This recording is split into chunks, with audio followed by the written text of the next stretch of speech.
I gotta. Okay, I think now multiple participants can share. Yes, got it. Okay. So I got to do a little clicking here. That's not good. And you can hear me okay? Yes. Yeah. Yes. All right. His dog. We met him. And um, can you see that first slide? Yes. Okay, great. So chapter 3 identifies two key areas that defined this great debate. At the beginning of chapter 3, there is this quote that the dispute about the operation of the law of value was at the heart of the great debate. And there's also a quote from Che that the essential factor is increasing labor productivity. So that's why I want to begin with a brief explanation of the law of value, then take a look at the issue of productivity, and finally touch on the major issues in the debate proposals in chapter 3. Since the law of value comes out of the production and sale of commodities, I wanted to begin by looking at production and wanted to start with an item that is close to my heart, pie. So even if you never made a pie yourself, you've probably got the general idea. You get ingredients, sugar, fruit, whatever, put them together, bake in an oven, you have a pie. Now, this pie is not a commodity. You did not make the pie to sell it. You want to eat the pie. You're not thinking about how much it costs to make the pie. You're focused on how it tastes, all the things you like about pie. Its value is in how it meets your personal needs. And Marxist economists refer to this as use value. Now, let's say you want to start selling a pie. This pie is a commodity because it was produced for the purpose of selling it. Our focus now is on how much money we can get for the pie. And yes, we might still want it to taste good, but that's mainly because that will help ensure that it gets sold. It still has use value, but that's in the eyes of the purchaser. As the producer and seller of the pie, my interest is in what Marxist economists would call its exchange value. Production for sale, that marked a big advance in human productivity. I'm not working to produce something for myself. The pie is intended for others, which implies that other people are making goods that I need. Production is socialized. Now, that exchange value is reflected in prices, which are expressed in money. So note the three components: ingredients, oven, and labor. Nothing has changed about making the pie. The change is that we want to sell it. And so for how much? Now we need to pay attention to what the oven and the ingredients cost, and also put a price on the labor we expended. So let's take a closer look at exchange value. And just before we do that, notice that if you sell this pie for $100, you get $50. That is the full value of all the labor that you expended to make this pie. So what creates exchange value? In our example, we know at least half of it is our labor. If we look at the other half and break it down, we'd see that each component was made of some ingredient plus labor. Our pie filling is made up of ingredients that somebody labored to make. For example, the sugar, the flour, the fruit, etc. Likewise, the oven is made of parts, and each one involved some ingredient plus labor. So trace it all back, and you realize that exchange value consists of labor time. There are things in the world that are quite precious. Air, for example. What price would you put on it? You couldn't even live more than a few minutes without it. But it's available without any human labor needing to be expended. It has no exchange value. It is not a commodity. Okay, so we've done well with the pies we've been making, and now we want to expand our pie production. And to do that, we now need to hire workers to make the pies and pay them a wage. But look at this, it still takes $50 worth of labor time to make the pie, but the workers only get $25 and you take the rest. How does that work? What's happened is that the workers' ability to work has become a commodity, just like the ingredients and the oven. You're paying workers a wage which fluctuates around the amount of labor required to make and produce that worker. If you put it in these terms, capitalism looks like a very exploitative system. The capitalist owners are getting something for nothing. A lot of intellectual effort has gone into covering up this basic fact with all kinds of theories about where profit comes from, that it's based on risk and other nonsense. The reality is that the capitalist is purchasing your ability to work, your labor power, and the product of your labor. Not the product of your labor. But labor power is a unique commodity. It's the only one that can create new value, and the capitalist takes that new value. Now, in feudal times, this was much clearer when a serf might work their own plot of land 3 days and then work 3 days on royal land. The serf was doing all the work and handing over some of the product of their labor to the royals. That happens under capitalism, but it's all disguised as simply a free exchange of equal value, that is, your labor for a wage. So what determines the value of labor power or the wage? Obviously, for society to function, workers have to be able to reproduce new workers, have to be able to eat, have babies, educate themselves and their children. But there's no automatic number attached to that. It's based on struggles that establish social norms, which can result in more or less value going to the worker. In this example, capitalists are able to bring wages lower, perhaps because of high unemployment, lack of unionization, racism, sexism, other types of oppression against immigrant labor, and so on. Or workers might increase their share, maybe due to low unemployment, successful union struggles, increased solidarity, reduction of racism or sexism. There is a constant tug of war. And this is the basis of class struggle in capitalist society. So in looking at the scope of the law of value, here's our first example, determining wages.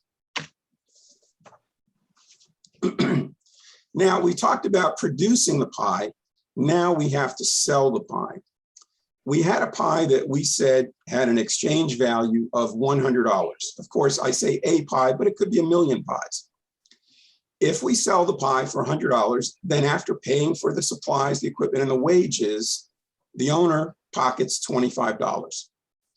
But we aren't the only pie producer.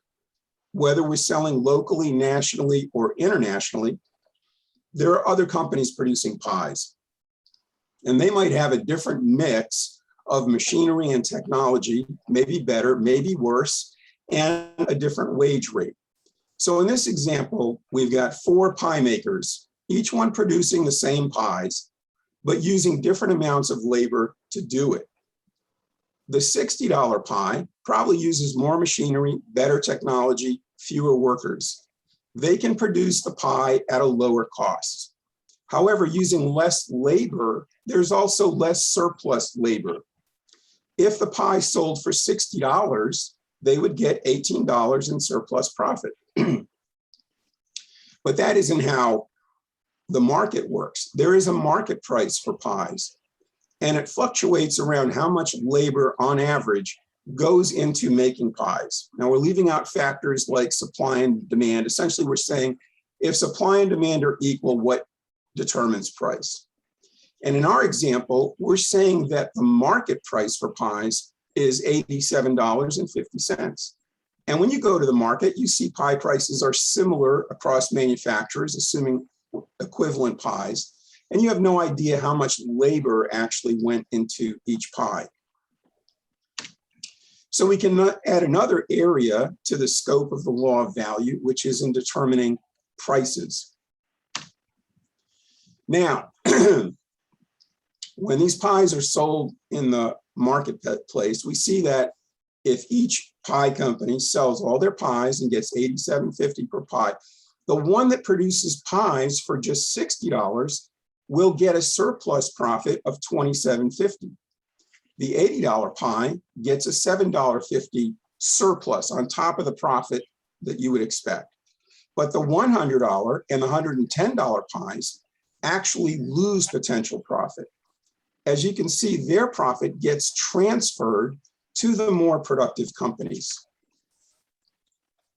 This is an illustration of how capitalist markets make it hard to understand what's really happening. On the surface, the higher profits for the $60 pie seem to come from the machinery that's used or the wisdom of the capitalist owner. Anything but the actual source, which is the value created by labor, that it's being transferred from low productivity to high productivity producers. This describes why capitalism is so focused on increasing productivity. They want to maximize profits by raising productivity to stay with the $60 production and not the $110 production, and squeezing the maximum from workers to increase their share of surplus labor. In the capitalist world, investment will flow to the $60 pie company and away from the $110 pie company. Now, looking at Cuba before the revolution with low labor productivity, what could it produce that could be competitive and yield higher profits? It has natural characteristics that made sugar production profitable. It has beautiful beaches and other natural features that appeal to tourists. And it had a corrupt government happy to enable gambling and prostitution. As long as Cuba has relatively low productivity, functioning in a capitalist world, the pressures to go in that direction are constant. For many commodities, Cuba would be the $110 pie or worse. Now, in international trade or any trade, you're not exchanging pies for pies. The low productivity $110 might be Cuban sugar, while the $60 high productivity item might be machinery. Cuba buys from the United States. The Cubans get less value for their sugar and pay even more value for the machinery they get in return. So now we can add trade, international trade, and investment, what determines where investment are made, to the scope of the law of value.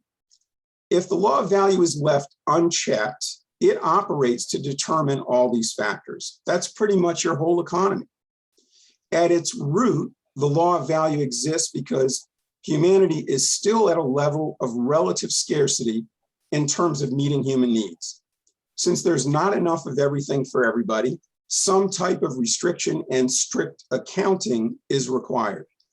Capitalism's answer is to allow free rein to the drive for profit, essentially an unfettered rule of the law of value. The decisions about what to produce are based on individual profit. It does result in increasing productivity, but the human and environmental cost is becoming unbearable. Communism, captured in the phrase from each according to their ability to each according to their need, would be a stage where the law of value would have no scope. With an abundance of ability to meet human needs, there's no need for restrictions and accounting or the repression needed when some have more than others. Socialism would be a transitional stage, more abundant than capitalism, where increasingly decisions about wages, prices, trade, and investment are based on human need and not restricted as much by relative scarcity. As a higher stage than capitalism, this would have to be an international system. Countries like Cuba were prevented from even reaching the advanced capitalist stage of productivity. They are struggling to achieve what advanced capitalism achieved while simultaneously trying to do it on socialist principles of reducing inequality and increasing human solidarity, which means encroaching on the operation of the law of value. So before we look at the specifics of the debate, let's take a look at the other big issue here, which is the question of labor productivity. And here's the Che quote mentioned earlier. And I've also added a quote from Marx where he says, basically, if we don't develop productivity, if there is still a relative scarcity of necessities, we still have a one against all situation, and all the old crap must revive. And before we look at productivity specifically, I just want to briefly touch on what is the fruit of productivity, the surplus or profit that we've been discussing. Let's look where that goes and what it's used for. The surplus labor basically supports every type of social expenditure, as well as the wealth of capitalists. Some goes to property owners in the form of rent, some to government to support the military and other functions, the infrastructure of roads, rail, waterways, and some is invested in expanding production. So let's say we make a revolution. We remove the capitalists from power. We nationalize the major industries. What happens to that surplus now? Does it all go directly to workers who become rich and happy? As you see, to have a functioning society, a lot changes and a lot stays the same.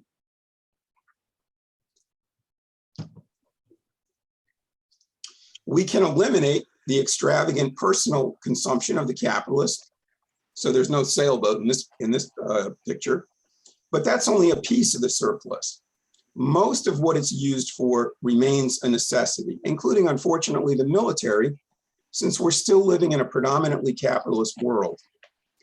These institutions may look and function differently, very differently, but they still require resources to exist, and those resources still come out of the surplus labor of the working population. Now, certainly, we can devote more of the surplus to what we call the social wage. For example, free education, free healthcare, lower food prices, and that's all encroachment on the law of value. These can reproduce rapid positive change, as Cuba saw, especially in the first few years after the revolution. But around the time of the debate, it's clear that they still have some major challenges. So how do capitalists increase productivity? Capitalism has been described as a system of one against all, and it clearly has been able to qualitatively increase the productivity of human labor, and its methods tie together into a system based on fighting for individual gain against all others. Capitalism uses the carrot and the stick to promote labor productivity, with the ultimate threat of starvation and homelessness hanging over the heads of the workforce. But it also inspires creativity and production by holding out the dream of great personal wealth. Of course, there are other ways to increase productivity related to technology improvements, new machinery, process improvements, but ultimately the ability to develop and implement those changes is mostly tied to an available surplus, which brings us back to labor productivity. So how would socialists increase productivity? Picture your situation the day after a revolution. You fought a struggle against the capitalist stick, that is the threat of starvation, homelessness, unemployment. So all that's pretty much out the window as far as being an incentive, and that was a very powerful incentive under capitalism. You've still got the others available, but there's a double-edged sword there. To the extent they are really effective, you're continuing to promote the struggle for individual gain and achievement. Some people will respond to this, and it can diminish a sense of solidarity. That is the idea, I work harder, I should get more. At the same time, some people might be happy with what they have and find no need to work any harder or invest any more thought or energy in their work. I remember in the 70s, there was a lot of media attention on auto workers in Lordstown, Ohio, and the high level of absenteeism. One worker was asked, why do you only come into work 4 days a week? His answer, because I can't live on 3. So you can end up with a system that still looks a lot like capitalism, but is less productive. Che grappled with this issue and advocated for increasing voluntary labor and using other moral incentives to boost productivity by raising consciousness about the social nature of labor and how we all play a part in advancing not just ourselves, but our community, which could be our neighborhood, our nation, our class. So now to look at some of the specifics in the debate. As you know from the book, Che advocated for a budgetary finance system versus the auto financing system, which was used in the Soviet Union and elsewhere. Che's system was used in enterprises that were part of the Ministry of Industry, and the agricultural and trade ministries used the AFS, the auto financing system. And this chart lists specific differences related to money, finance, and banking. For many Cubans with responsibility for the functioning of the economy, while they followed the debate very closely, it could be difficult to really understand what were the differences and what were the issues. And I think there are good reasons for this. First, that this was not a good guys versus bad guys debate with revolutionaries on one side only. Secondly, the issues could seem abstract, maybe even look to be just a question of semantics. One example on banking. Che says the National Bank does not issue credit. The president of the National Bank said, come on, under your system, when an enterprise fails to meet its goal, the Treasury still provides it with the funds to operate. That is, it has extended credit automatically. So even though you're not calling it credit, you're extending credit. And Che hits back saying there is no credit. The bank has no assets that it owns. And to call it that is a fiction that hides or prevents understanding what's really happening. So it could sound almost like, well, you're just using different terminology. It's just semantics. Also, the tendencies that Che warned about, the dangers inherent in something like an auto financing system could really take time to reveal themselves, many years. It's not easy to see how what might appear as seemingly small differences could blossom into huge problems down the road. And finally, and I think most importantly, there's a lot of weight on the side of experience. The Soviet Union had been using these methods for decades, and apparently with great success. It had been able to industrialize and make huge advances from where it began. And particularly in this period from 1960 to 1970, for example, income per household in the Soviet Union increased by half. If we take a hard look at the summation of the differences, I think you can identify two directions. The auto financing system puts faith into the idea that increasing production automatically will produce socialist consciousness. Going back to Marx, if we reduce the relative scarcity, you reduce the dog-eat-dog individualism, and you enable human solidarity. And capitalism has shown us that great leaps in productivity can happen with people who are self-motivated by material gain. Look at the ideas about state enterprises under AFS, taking credit from the bank, having to repay it with interest. There's incentive for the enterprise to increase productivity, to make its payments, and if they have a surplus, they can use it in various ways to fund special projects, fund bonuses. The expectation is that you are unleashing human initiative. And the hope is that it all ends, the end result is in social benefit and not material advances for some at the expense of others. In contrast, Che's approach, the BFS approach, focuses on administrative actions. If an enterprise fails to meet its goals, there are meetings to review what happened. Work goes into process improvement. And to be successful, this requires moral incentives, education, inspiration. AFS requires none of this. At this stage of development, humans come prepackaged with self-interest. Nobody has to teach you that. It will be there when economic times are good or bad, when revolutions advance or retreat. It's dependable and it has a proven track record. But Che's point is that it comes at a great price. That is, you are maintaining, even nurturing, the consciousness that is most at home with capitalism. So finally,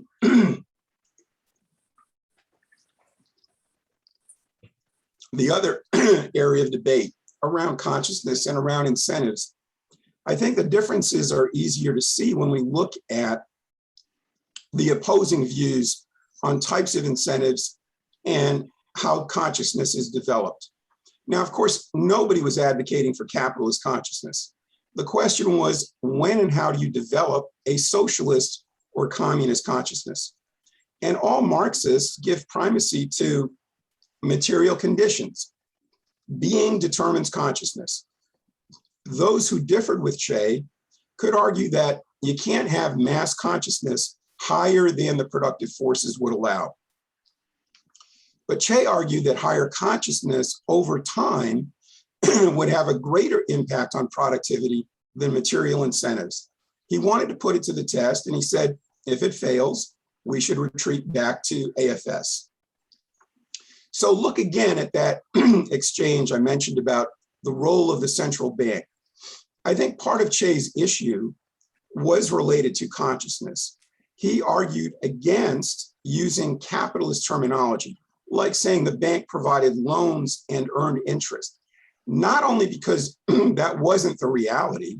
As he said, the bank has no assets, but also because the words matter.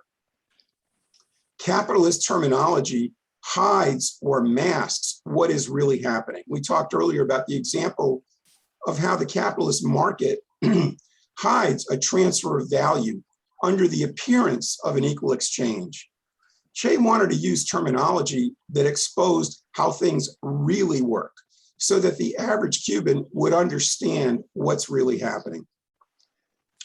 Now, he was acutely aware that in times of crisis, like the invasion of Cuba, consciousness increased productivity and curtailed bureaucracy. They saw that happen. But how do you make that more of a permanent state? To be clear, I believe human beings have a propensity to both self-interest and human solidarity. Those are both valid methods of survival. Our capitalist society reinforces the self-interest. But even here, even in the United States, we see human solidarity break through in everyday life, as well as extraordinary moments, like in natural disasters, the response to the murder of George Floyd. So we're not talking about fighting against some human nature when we talk about building a society based on higher consciousness and solidarity. So let me end by saying that Cuba never has had an array of great options. The primary forces that limit its options are relative poverty and the unrelenting pressure of world capitalism, pressure consciously organized by governments and unconsciously operating through the world capitalist market that work to push it back to capitalism. And I believe this is why, even though the great debate was not settled, and Cuba certainly went further in the AFS direction in the years after Che's death, that Cuba also keeps coming back to these ideas. For example, in the late 80s, when the leadership believed they could lose the whole revolution due to what they had reaped from the Soviet model. Given the ups and downs of world revolution, a wrong policy might end up getting corrected, or a good policy could end in defeat or setback. Sometimes there are no good options, mainly less bad options. And as this quote from Che illustrates, he knew it was easy to speak or criticize, but the point is to make the best decision you can and to act. So thank you. Thank you, Dave.